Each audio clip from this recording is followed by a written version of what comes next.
Hey. Get started in just a moment here. Hey.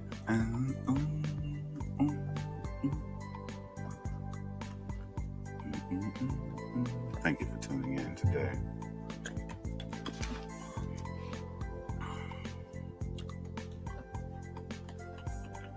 All right, here we go.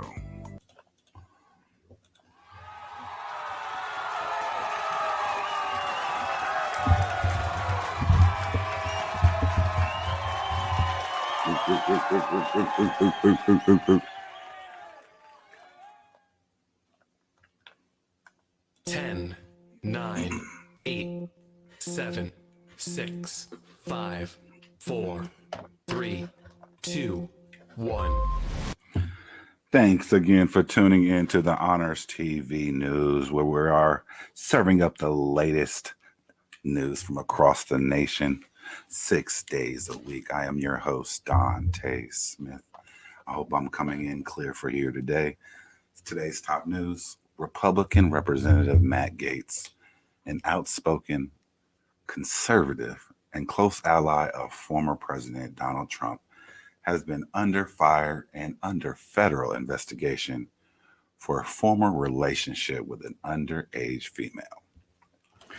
Now, the House Minority Leader Kevin McCarthy said Wednesday that Gaetz would be removed from his committees if the charges had been proven. Now, he has sidestepped the issue of what to actually do while the case is actually ongoing. Now, the Democrats are called for him to step aside from the House Judiciary Committee, which oversees the Justice Department.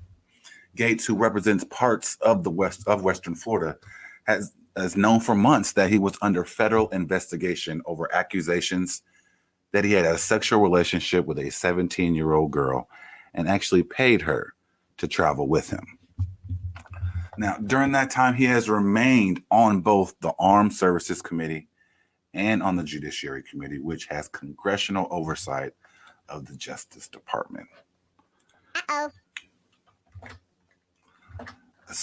And I just don't get it.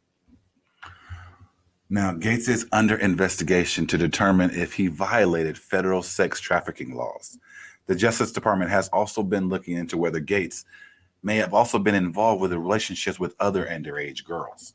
Now, Gaetz, who denies the accusation, said the allegations were part of an extortion plot by a former Justice Department official who is identified as David McGee.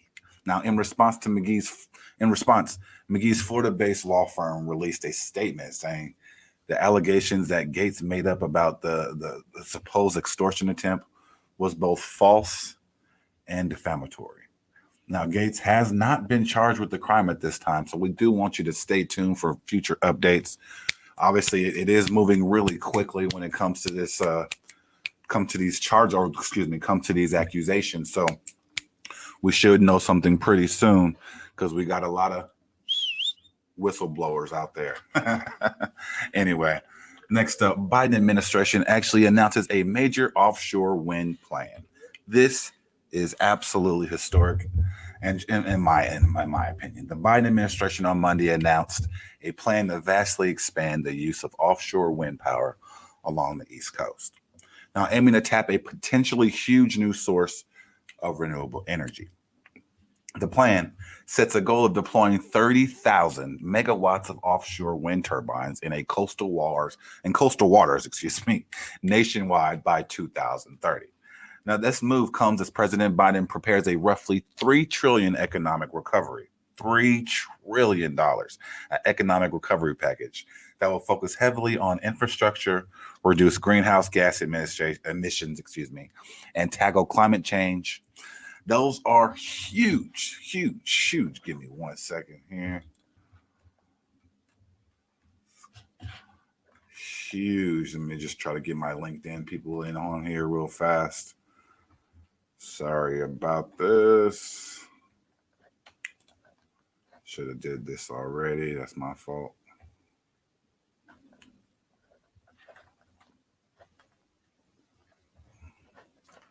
I That didn't do what I wanted it to do, of course.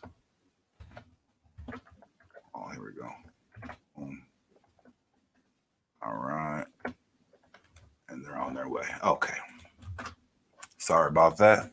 Now, officials say the offshore wind deployment would create 44,000 new jobs directly in the offshore wind sector. Gina McCarthy, the White House National Climate Advisor, said, "We have an enormous opportunity in front of us to not only address the threats of climate change, but use it as a chance to create millions of good-paying union jobs." Now, union jobs are huge, and I would love a union job myself, honestly.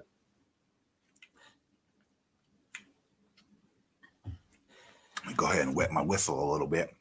Now, as part of the announcement, the administration designated an area of shallow water between Long Island and New Jersey coast as a priority offshore wind area. The proposal is for 84 large wind turbines with 800 megawatts of electric generating capacity. It's slated to come online by 2023. And next up, the pandemic. The masks are ongoing, but child abuse crises and cases are plummeting. Strange. Child abuse cases, are down during the pandemic. But is that due to less reporting?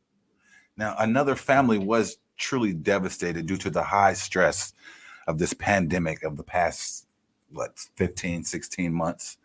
Ava Lorario, lived in a home marked by both love and chaos, even before the walls of the pandemic started closing in on her broken family.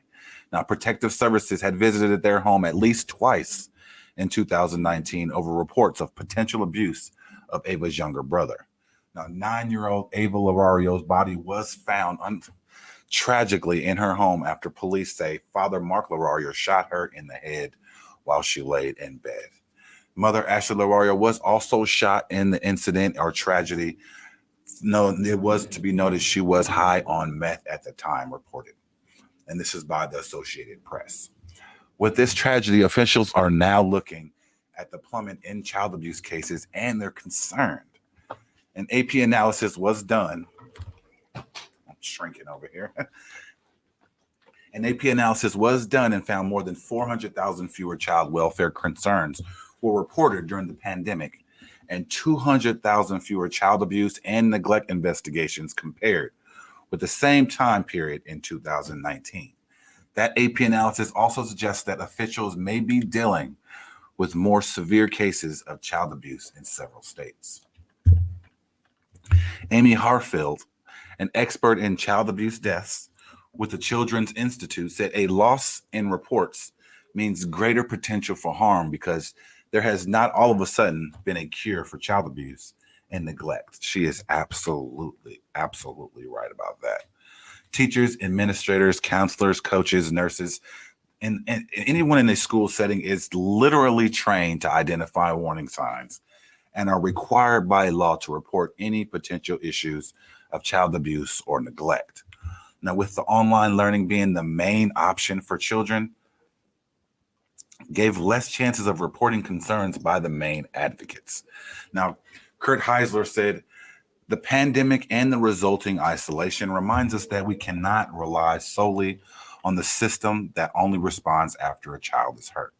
That is absolutely correct. We need to be looking at the warning signs and utilizing the individuals in the proper positions to ensure that our children are safe. With being online right now, it's tough.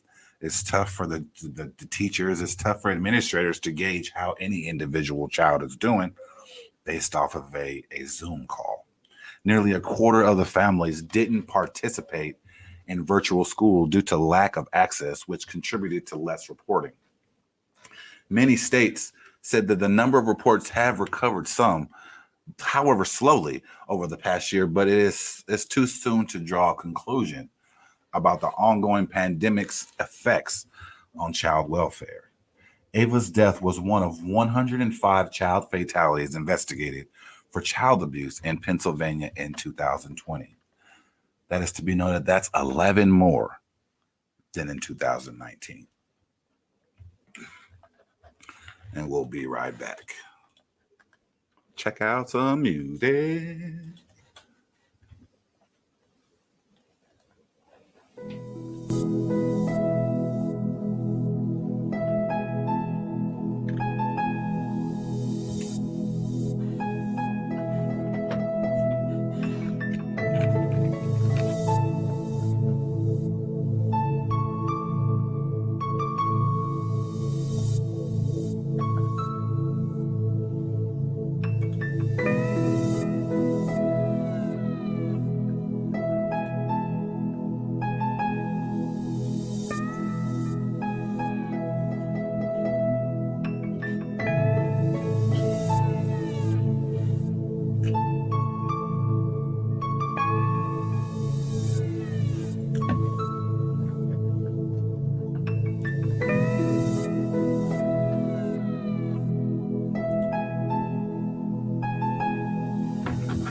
Hey, hey, hey, hey, hey, hey, hey. And welcome back. That wasn't really a joke. I was just kidding. Welcome back to Honors TV News with your host, Dante Smith. The ban on renter evictions during COVID-19 pandemic has been extended.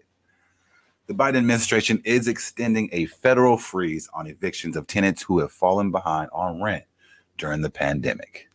The Centers for Disease Control and Prevention on March 29th moved to continue the pandemic-related protection, which had been scheduled to expire on April 1st, which was yesterday. The ban, initially put in place last year, provides protection for renters out of concern that having families lose their homes and move into shelters would actually further the spread of the contagious virus. Makes sense to me.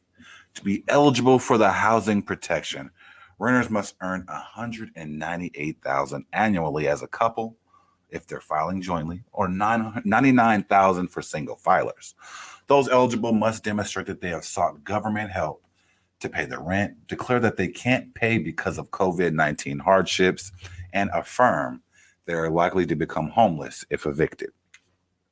Some housing advocates were disappointed that Biden only extended the ban without making any changes. Seems a little lazy. Maybe he could take a look at that. I would agree. Leaving the loopholes and flaws in place. Now, Diane Yentel, president of the National Low Income Housing Coalition, said she and others had pushed to make the ban's protection automatic and universal, which totally makes sense to me. But it's a matter of time before another disappointing decision by our government will result in one more harmful eviction during the pandemic.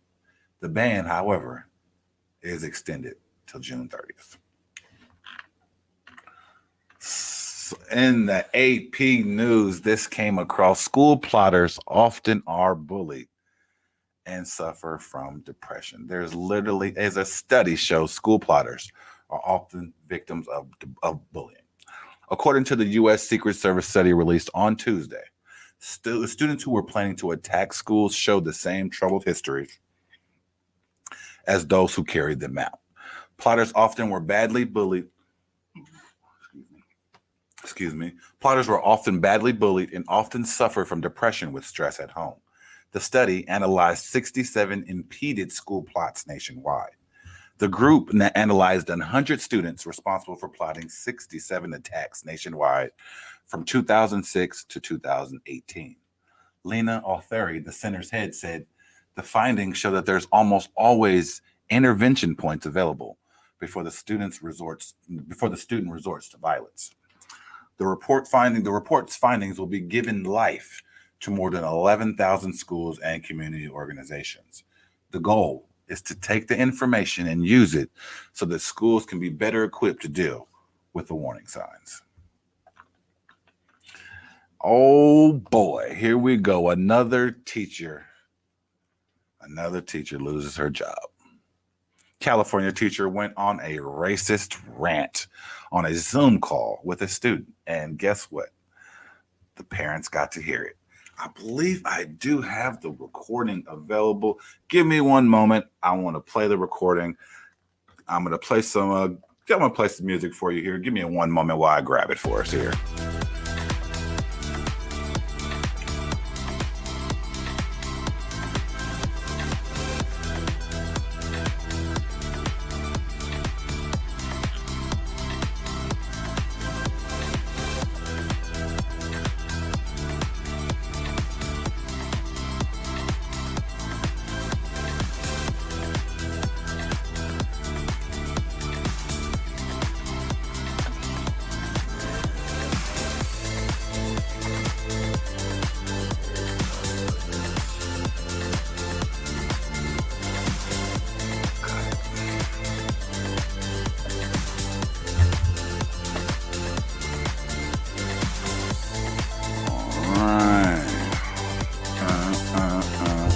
Thank you for being patient with me here.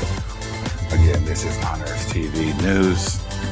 Daily broadcast 6 days a week. Come check us out Monday through Saturday, sometimes even a Sunday episode, depending on how the news is treating us. Pass it along, remember to like and share and comment all the wonderful things that you have to say about us here at Honors TV News. All right, here we go.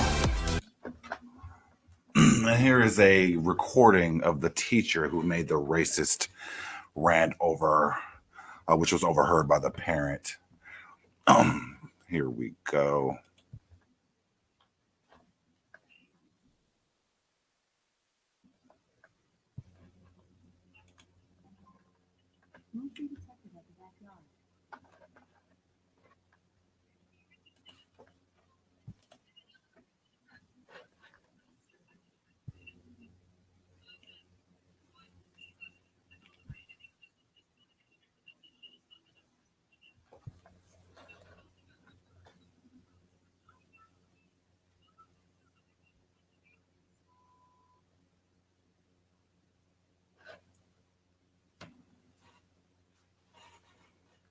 Wow.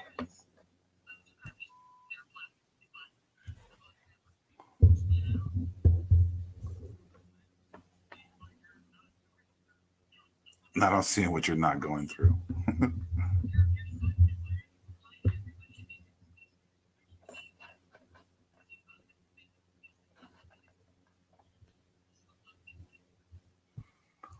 So this is the teacher.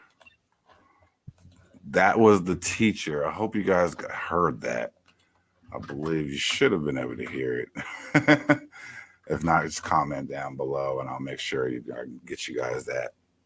Now, California teacher forgot to exit a Zoom call, as you could tell, with the student and paid for it with her job. Couture Stokes' 12-year-old son had struggled to adapt to online learning at his Southern California school. So his mother was actually thrilled when his science teacher set up a Zoom call in January. But then the teacher, Kimberly Newman, apparently forgot. She forgot to end the call. And for more than 30 minutes, Stokes says she recorded Newman as she made racist comments about the family, which is Black, and bashed Stokes' parenting skills, as you heard. The teacher allegedly says in the video, as you could tell, she answered her phone for the first time the entire year. Newman, who was suspended the day after the reported incident and has since resigned. David Garcia, a spokesman with the Palmdale School District, said the district was never even able to open an investigation into the incident at all because Newman refused to cooperate and resigned shortly after the district officials called her for an interview. Guilt to do that to you. Now Stokes is taking legal action against the school district for emotional toll for the emotional toll that the incident has inflicted upon her and her family. Now, on Thursday, she actually filed a claim that seeks monetary damages for negligence, defamation, and civil rights violations. Now, it saddened me to discuss this here, but it is one of the top news pieces going around, especially with all the Asian American attacks that we have going on. A video actually shows a vicious attack of an Asian American woman in New York City. As you know, we report nationwide news, so we definitely have to touch bases on this. If you haven't already heard, hopefully you have heard, but if you haven't, at least you're hearing it first right here at Honors TV News. Oh, excuse me. Okay. A vicious attack on an Asian American woman near New York City's Times Square is drawing widespread criticism and raising alarms about the failure of bystanders to intervene. A lone assailant was seen on a surveillance video Monday afternoon, kicking a 65-year-old woman in the stomach, knocking her to the ground, and stomping her in the face while shouting anti-Asian tirades to her. The assault occurred outside an apartment building 2 blocks from Times Square. The incident occurred in the heavily policed section of Midtown,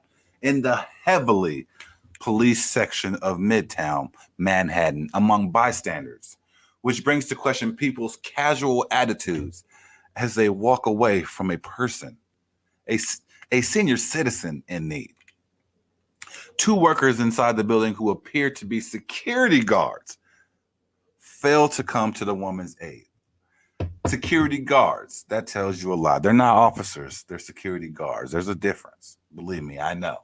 I happen to be a security officer and take my job and my duties quite seriously. So for 2 security guards to fail to assist a senior citizen in need sounds a little unmanly to me.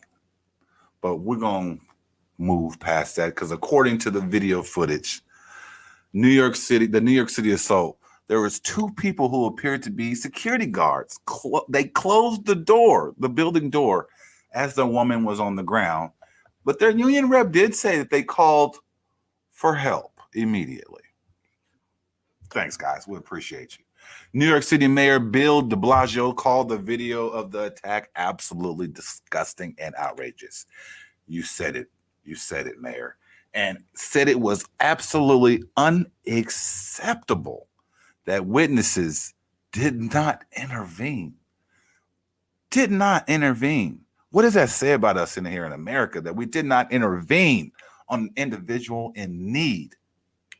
De Blasio said Tuesday at his daily news briefing, "I don't care who you are. I don't care what you do. You've got to help your fellow New Yorker. And scratch that, you got to help your fellow man and woman. Step up, people." The attack comes amid a national spike in anti-Asian hate crimes and happened just weeks after a mass shooting in Atlanta that left 8 people dead, 6 of them women of Asian descent. The woman was hospitalized with serious injuries and was in stable condition as of Tuesday. The New York City police identified the suspect as Brandon Elliott, 38, who was charged with 2 counts of assault as a hate crime. This lifetime parolee was released back in 2019 for stabbing his own mother in 2002. Next up, good old Texas news.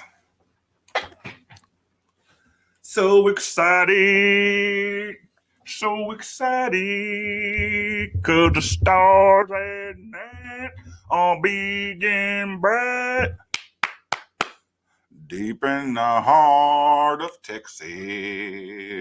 Texas Governor Greg Abbott has banned the mask mandate, with COVID-19 cases on the rise again, increasing about 12% over the past week.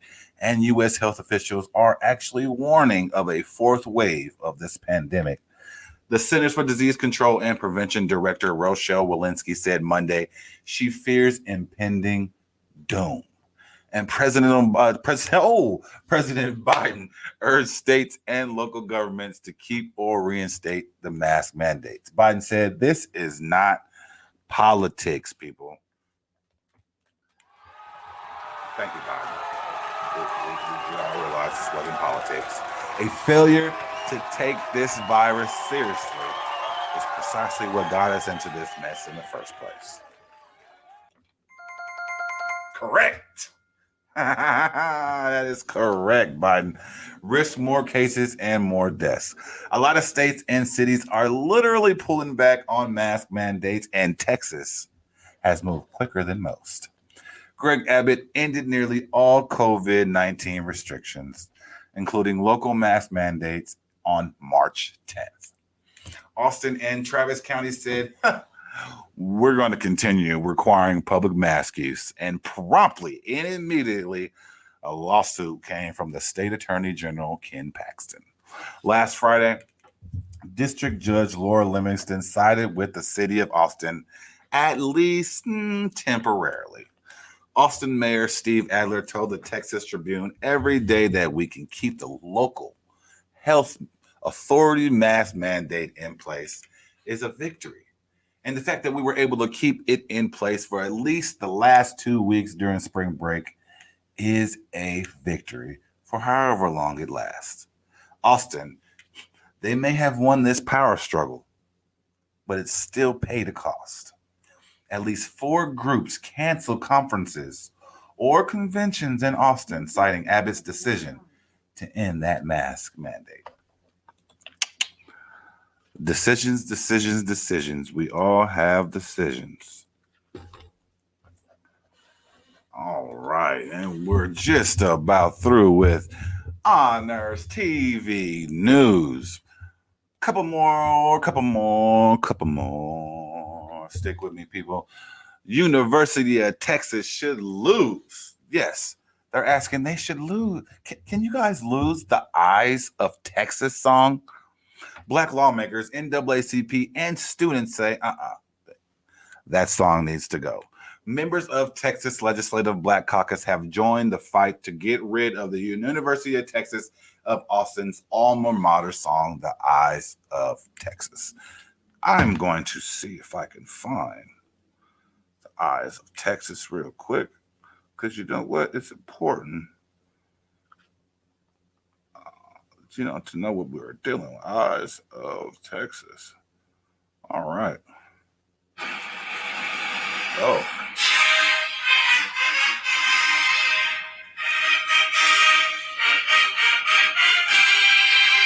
What's beautiful?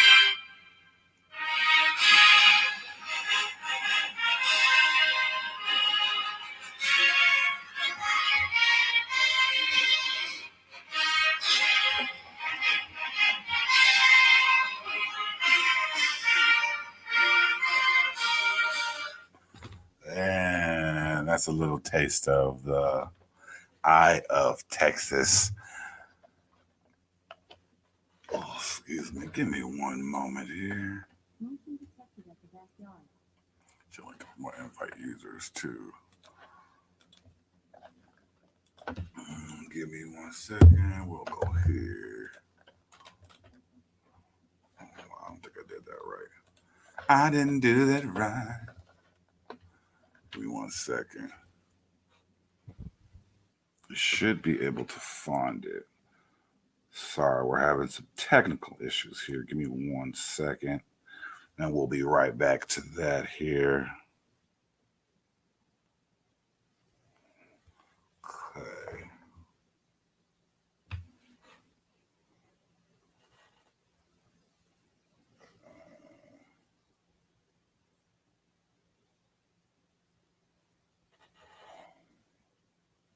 What is going on?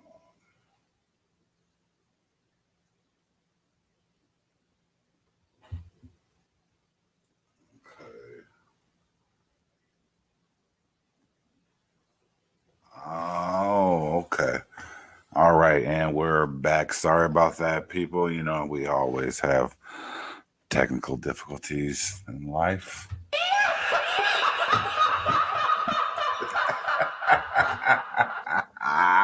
And we're back at it. And as we were discussing before, the University of Texas should they lose the eyes of Texas? Black lawmakers in NAACP and again students say that the eyes of Texas is rooted in racism. Members of Texas Legislative Black Caucus have joined the fight to get rid of the University of Texas of Austin alma mater song, "The Eyes of Texas." State Representative Ron Reynolds of Missouri City was joined at the Texas Capitol by religious leaders, state and local NAACP chapter presidents for a press conference to condemn the university for its decision to keep the song. The group took issue with a recent University Commission report that found the song was likely performed in blackface when it premiered in 1903. That sounds about right to me. I mean, that sounds about the right time period for that. Anthony Collier, student body president at the University of Texas School of Law, said, according to the committee report, they believe they can redefine what the song stands for by acknowledging its history. Collier also mentioned that you can't really redefine racism. Acknowledging racism is fine, but it's far from sufficient. It's not enough to acknowledge racism. We must abolish racism. The song has become a dividing line between the University of Texas Austin community since last summer. Earlier this month, UT Austin released a report from a commission of professors, students, student athletes, and others that concluded there was no racist intent behind the song, even as the song was written in a racist setting. With that latest decision to keep the song, Hartzell said he'll agree to continue the dialogue.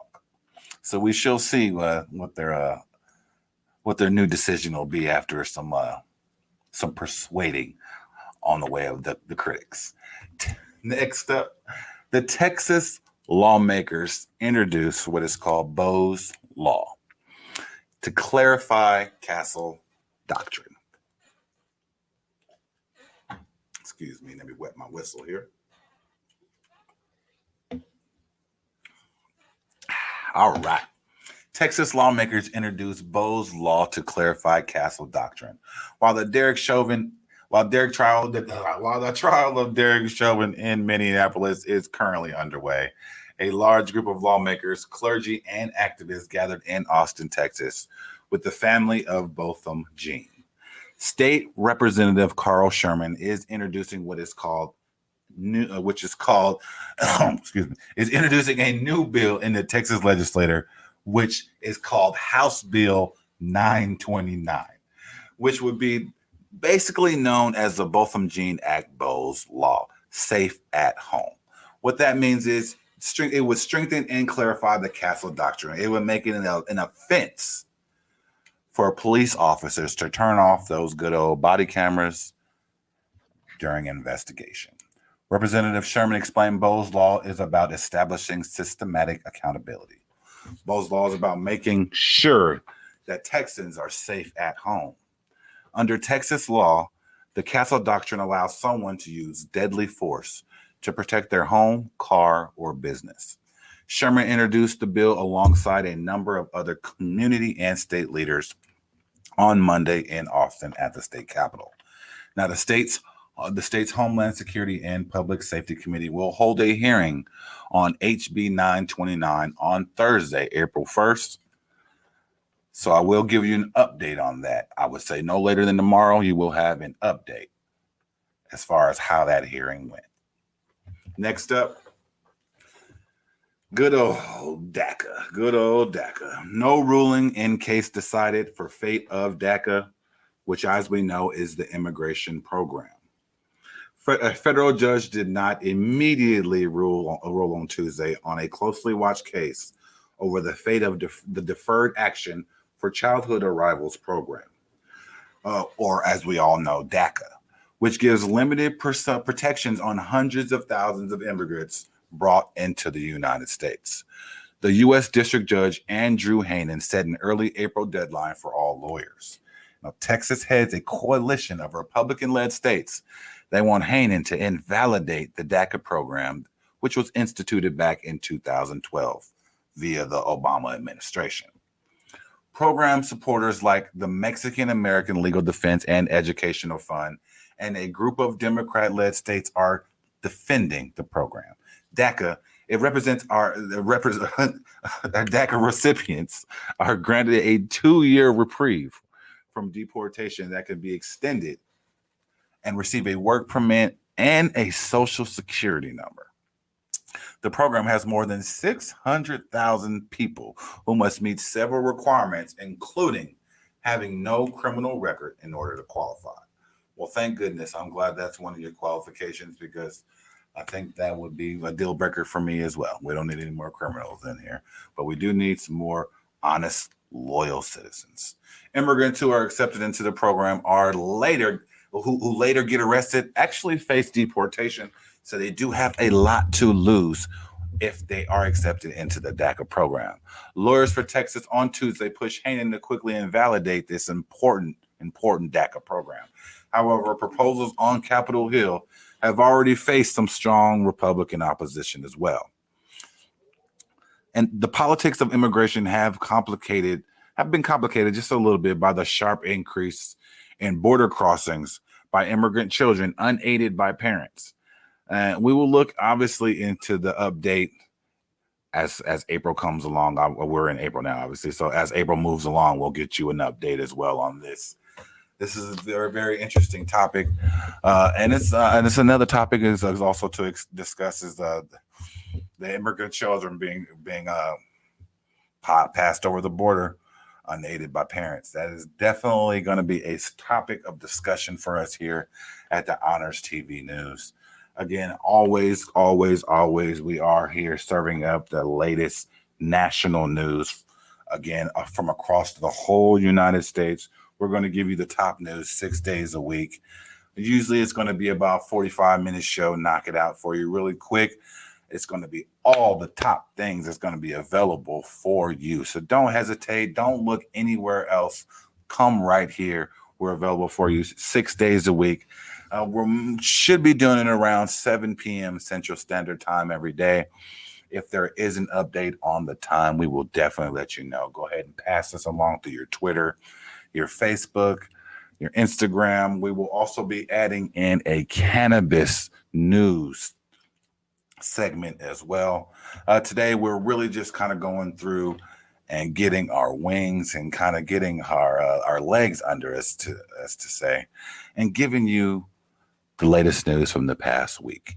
We're going to definitely do this every day that we possibly can, 6 days a week, pushing it for you, the listener, to give you all the latest news that maybe, just maybe, the mainstream media is not giving you. We're coming with you with personality and professionalism, and we're going to provide you all the Associated Press news that you can handle. So don't go looking any further. Again, this is your host, Dante Smith, with Honors TV News. Let's go ahead and continue on. We are almost done. We are rocking it out. And I do want to give us a round of applause. Clap it up, clap it up, clap it up, clap it up, clap it up, clap it up, clap it up.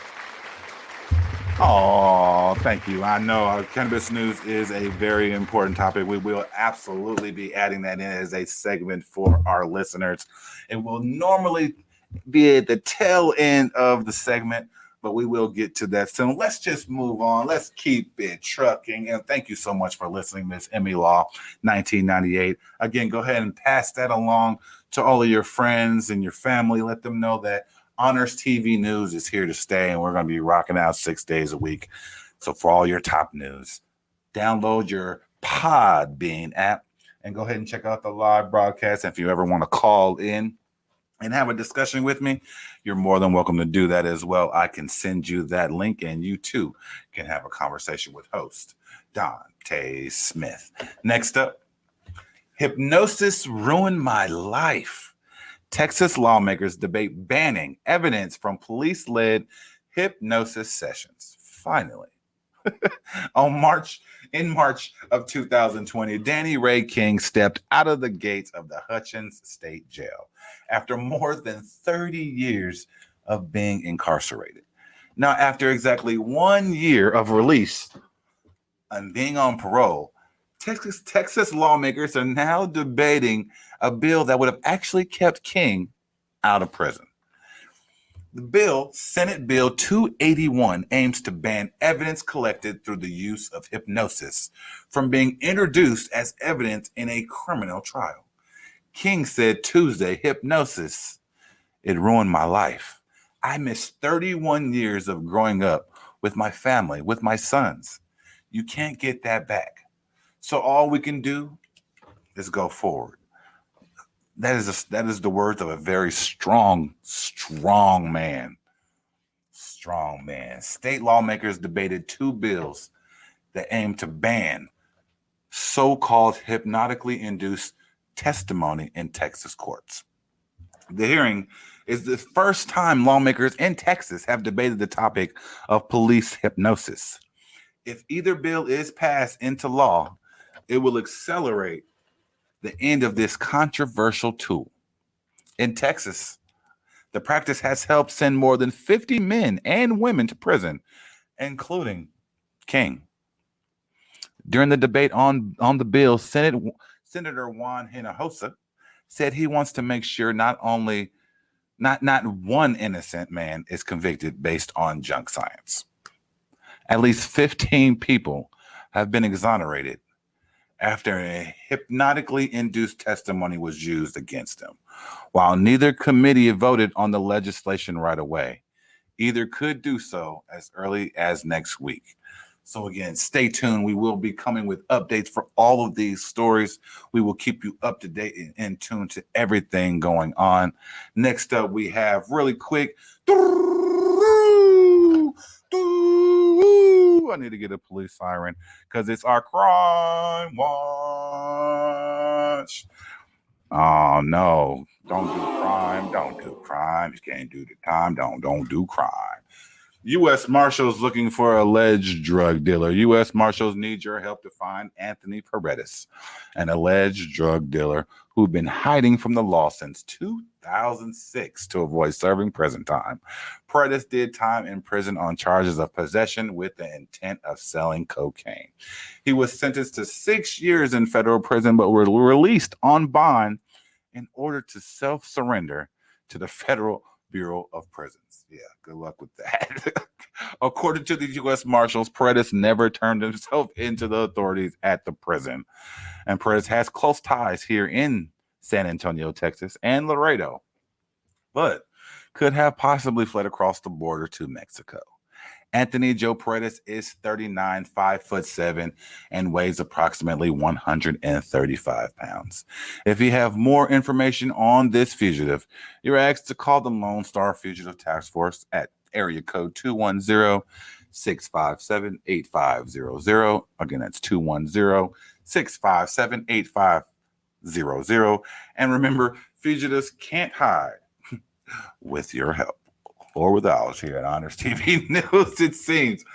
Now, a man was arrested after hitting two vehicles during a chase in Bexar County. I'm sure you've heard. In San Antonio, a man hit two vehicles while leading deputies on a chase in West Bexar County on Tuesday morning. The chase started around 10 a.m.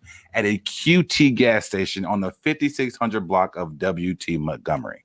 The suspect was trying to sell a 16-year-old girl clothes from a vehicle.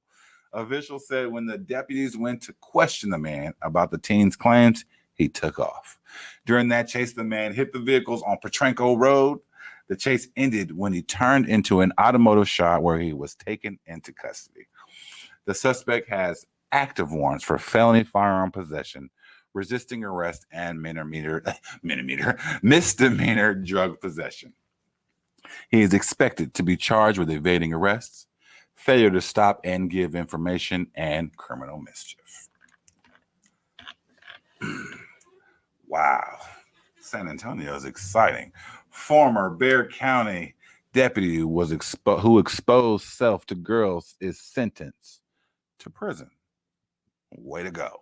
A former Bexar County Sheriff's Deputy will spend 3 years in prison after exposing himself to a 15-year-old girl.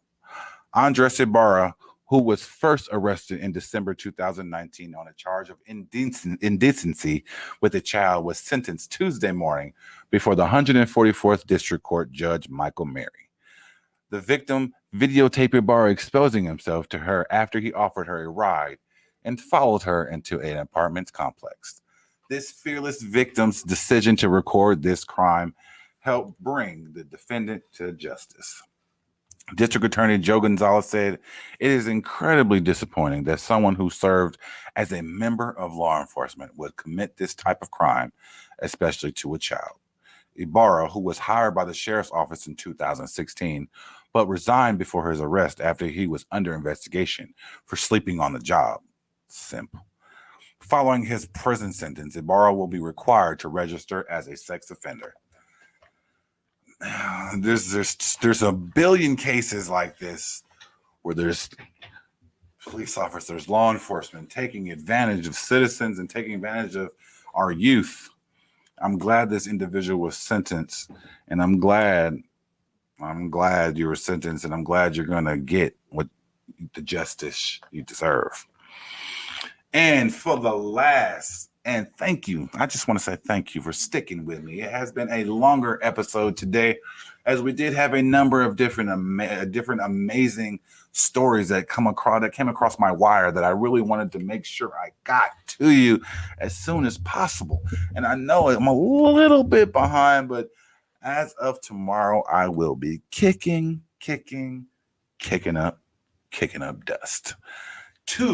Two arrested in connection with a shooting death of a man in San Antonio motel. A 55-year-old man and a 22-year-old woman were arrested in connection with a March 17th shooting death of a 39-year-old man. Douglas Skaggs and Haley Gibbons were arrested in connection with a shooting death of Tito Roman on March 17th in the 4900 block of Northwest Loop 410. According to the San Antonio Police Department, Douglas Skaggs and Haley Gibbons were arrested Friday in Austin by the Lone Star Fugitive Task Force, Austin Division. They will be extradited to San Antonio to face these charges. Now, Skaggs and Gibbons are accused of entering a room around 2:41 a.m. at the Home Suites Motel on the 4900 block of Northwest Loop 410. At some point, Skaggs shot Roman, then fled the location with two men in a pickup. Officers found Ramon, suffering from a gunshot wound and later died from his injuries. Now, this case does remain under investigation, and more arrests are expected to come. Thank you again for listening to us here at the Honors TV News. That'll be it for us here. Thank you again for tuning in to us here at the Honors TV News with your host, Dante Smith. Again, this is our first episode where we're just kicking it and trying to spill as much tea that we can to ensure that you are informed on what's going on in your nation today. Again, join us tomorrow as we will have another episode from the Honors TV News. Again, all episodes are going to be about 30 to 35 minutes long. So be prepared to sit back, relax, and enjoy the fun and sometimes the sadness. We can't help how the news presents, but what we can do is present it in a way that you will enjoy and understand. Remember, share, like, subscribe, do all that you can. Pass this along to your friends, your family. Honors TV News serves up the latest news from across the nation, from crime to disaster, politics to Texas state news, serving up cannabis top news to round out our shows. Don't miss us 6 days a week with your host, Dante Smith. Again, we thank you for joining us today.